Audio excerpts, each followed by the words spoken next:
Hello po sa inyo lahat. Magandang gabi po sa inyong lahat, mga ka-best friend kong tunay. Ako po pala si Jaira Salvador po. Yan po. May nagsabi po sa akin sa comment po sa Facebook ko po. Yung Facebook ko po na si Jaira Salvador po, yung nakatameme po ako. Yan, ipapakita ko po sa screen po dyan. Yung mahaba po yung buhok ko na kulot. Na kulay brown po yung damit ko. Hindi ko po sa Facebook page po. Facebook ko lang po siya. Pero yes po, ginagamit ko po siya, pero yan po yung first Facebook ko po. Yan po yung naunang Facebook ko.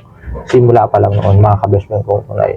So mga ka-best friend kong tunay, ang tunay ko pong Facebook page po ay makikita nyo po yung Salvador po, yung Jaira Salvador.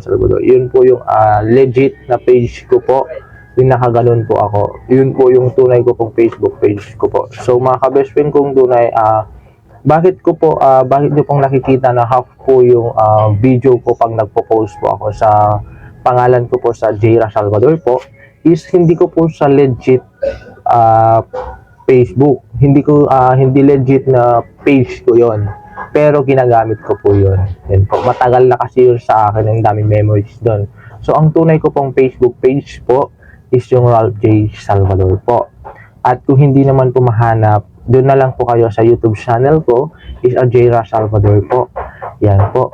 Tapos po yung pangalan ko po sa TikTok po is Ralph J. Salvador.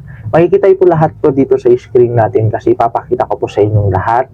And meron pa po akong sasabihin po sa inyong lahat. At bakit po ako napatigil po ng 2 days na hindi po ako nag-post kasi gawa po ng nagkasakit po ako, nilagnat tinipon.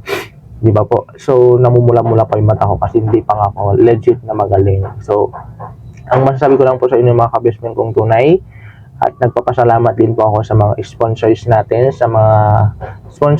sa TikTok po, always tayo living.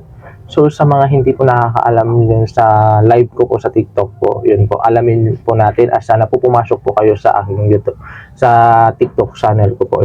Kagaya na rin po sa YouTube channel ko, kagaya din po doon, meron po din doon.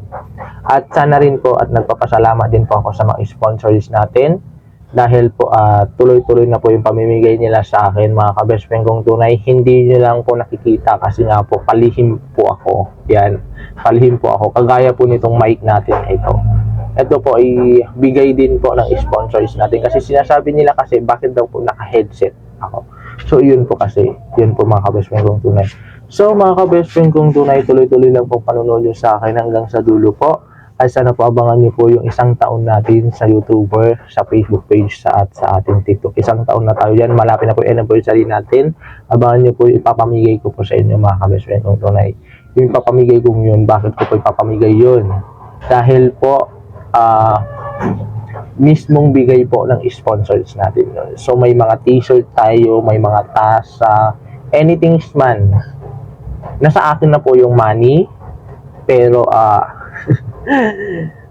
binibili ko pa lang po, nakabili na po ako pero naghahanda pa lang kasi inihintay ko yung 1 taon. Pero hindi lang po 1 taon, malapit pa yung birthday ko ngayon, January 18 na, malapit na yung birthday ko guys. Magtatanda na tayo, January 18 po, magte-24 na rin po ako. So, bakit ganito ba? Nagkakasakit pa tayo, di ba? So, mga ka-best friend kong tunay, maraming salamat po sa mga viewers and followers ko. At wala kayong sawang manood sa akin. Thank you so much po sa inyong lahat.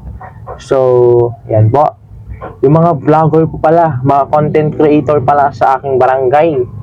Yan, sa aking barangay po, sa barangay San Marcos. Yan po, may mga content creator na din dyan. Maraming salamat sa inyo. Hindi ko na po kayo papangalanan. Kasi dumami rin sila sa mga, may Facebook page na rin sila. So, sana po mga ka-best friend kong tunay, makakausap din natin sila sa pag-uwi ko sa San Marcos. And hindi lang po dyan, may content creator pa sa bayan ko, sa barangay San Esteban, Dingas, Ilocos Norte.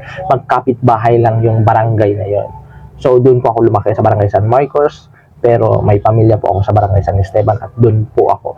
So, mga ka-best friend kong tunay kung bakit ko po hindi ko pa naipakita yung mga video ko, yung sinabi ko sa inyo, malalaman nyo po yung story ko about life or about family, about yung paglaki ko nung bata pa ako, yung pinagdaanan ko. Hindi ko pa naikwento yun sa inyo kasi nga gawa po mga ka-best friend kong tunay, nagkasakit po ako. So itutuloy ko po yan mga ka-best friend nyo po. Abangan nyo po yan. So maraming salamat po. Thank you po sa inyong lahat.